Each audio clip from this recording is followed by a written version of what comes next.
Every parent of a teenager knows the moment when something inside your child goes quiet. Not the usual mood swing, not the eye roll, not the sarcasm. Those things are almost comforting because they feel normal. I'm talking about the other quiet, the kind that feels heavy, the kind that makes you stop in the hallway and listen just a little longer. You start noticing small shifts. They don't come downstairs as often. They stop humming when they brush their teeth. They don't tell you the weird thing their friend said. They stare at their phone like it's a shield. And you get that tight feeling in your chest that whispers, "Is this just stress? Or am I missing something bigger?" A major 2025 study from researchers in China looked at this exact question.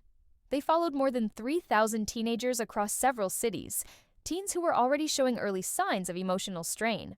The research team wanted to understand not just whether teens were feeling depressed, but why some were more vulnerable than others. They looked at three things at the same time: how teens felt at school, how they experienced their parents emotionally, and whether they carried any past emotional hurt. Then they mapped how all of this connected to depression. And the pattern was unmistakable.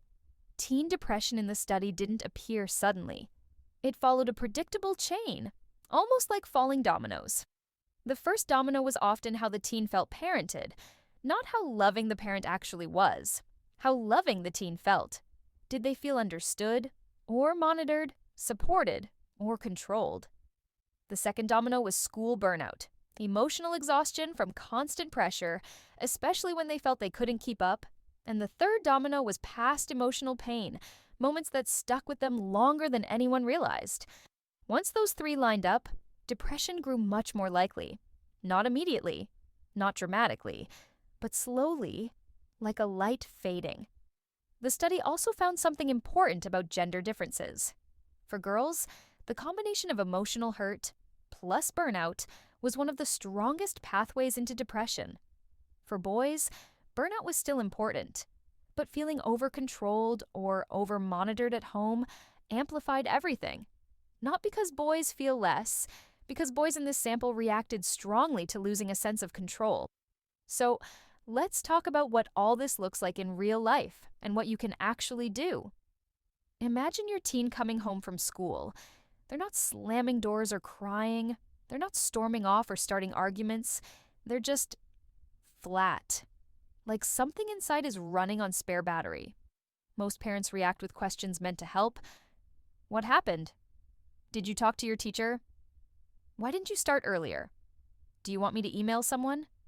But to a teen who's exhausted, those questions feel like pressure. And pressure was one of the strongest burnout triggers in the study, so try something gentler. Before you ask anything, pause, then say, "You look drained. What part of today took the most out of you?" It's calm, it's specific. It gives them permission to share without feeling evaluated. Teens in the study who felt understood instead of inspected were significantly less likely to spiral from pressure into burnout. And when burnout lowered, depression risk lowered too. But understanding alone isn't enough. There's another piece parents often don't see until it's already happening. Every parent protects their child. It's instinct. But for teens, especially the boys in this study, too much protection feels like losing control. And when teens lose a sense of control, burnout intensifies fast. You've probably been there. Your teen has a mountain of homework. They're overwhelmed. You want to help, so you start organizing everything for them. Do math first, then science, then English. But instructions meant to support can sound like commands when a teen is already mentally tired. Try offering one small choice instead. What's the first thing you want to tackle tonight? Or, how long do you want to work before taking a break? Tiny doses of control rebuild their internal energy, and according to the study, even small increases in personal agency weakened the burnout-depression link. But burnout isn't the only weight teens carry. Some of their stress comes from something older and deeper. Every teen has moments they still think about, moments that left a mark. Maybe someone betrayed them. Maybe a parent yelled on a day they really needed softness. Maybe a teacher embarrassed them. Maybe they had a heartbreaking friendship or breakup. These moments don't always lead to trauma, but they can create emotional residue. A quiet sense of hurt they carry alone. In the study, this emotional residue was a major contributor to depression, especially for girls. You can't erase old pain, but you can make room for release. Try a gentle repair moment, a quiet, non-judgmental one. Something like, "If I've missed how you've been feeling lately, I want to understand better." Or, "If there's stuff you haven't wanted to say, it's okay. I'm here when you're ready." These moments reduce emotional strain. Reduced strain softens burnout, and softened burnout interrupts the chain that leads to depression. Now let's move into the heart of things, the moment when burnout begins to show itself in everyday life. Burnout doesn't always look like crying or failing. Sometimes it looks like giving up. Sometimes it looks like "I don't care," when what they really mean is, "I'm tired of feeling like I'm failing." In the study, burnout was one of the strongest predictors of depression, stronger than grades, sleep, or screen time. You don't fix burnout by pushing harder. You fix burnout by giving teens small pockets of emotional rest. A moment where they feel no pressure. A moment where they're not being evaluated.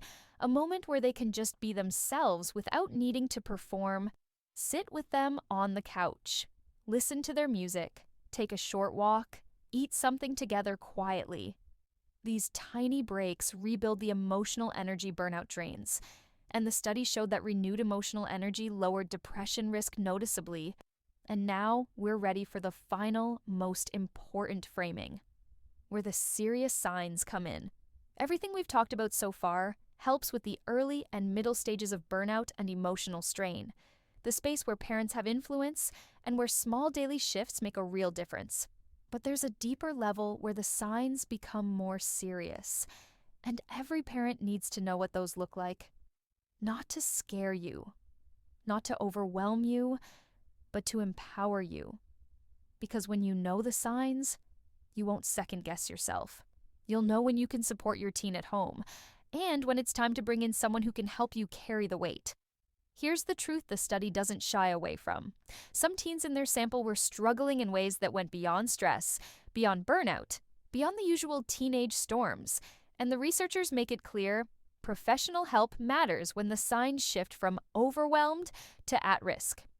So, here are the signs that suggest it's time to seek extra support. And again, hearing these isn't a judgment. It's a guide, a way to make sure you're not navigating this alone.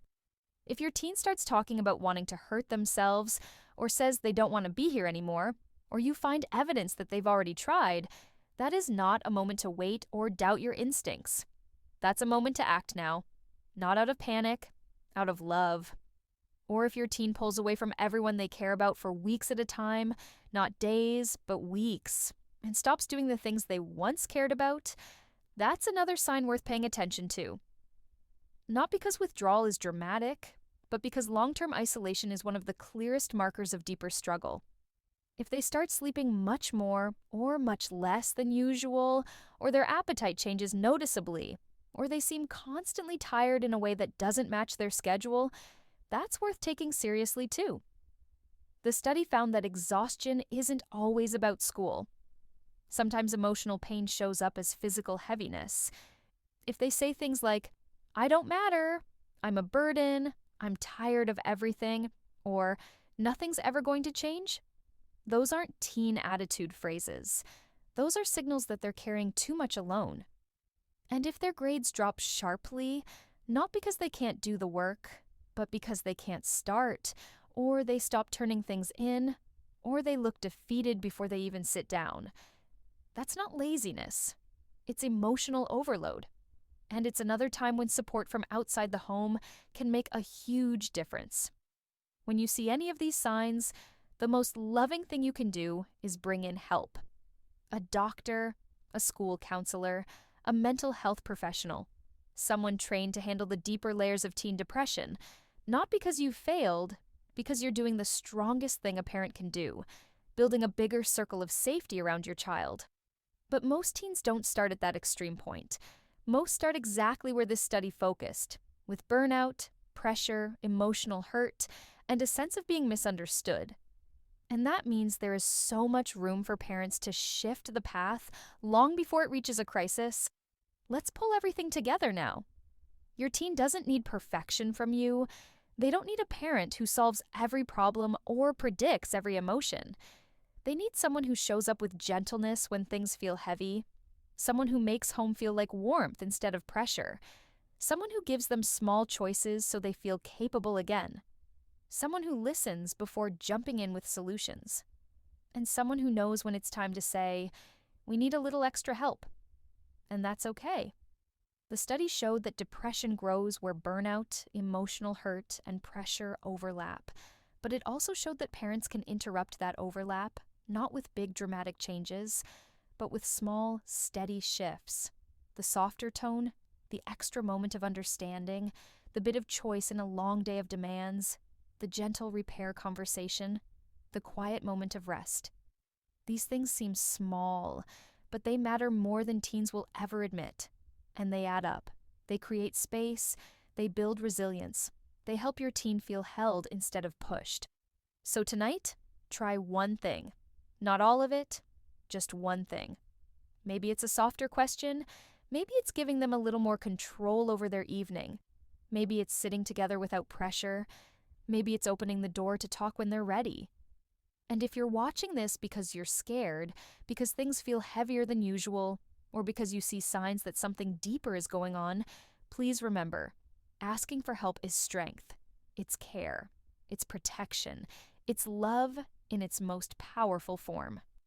If this resonated with you, please like this video, subscribe for more parent-friendly research breakdowns, and share in the comments what small shift you want to start with tonight. You are doing more than you think, and your teen feels more of it than they'll ever say out loud.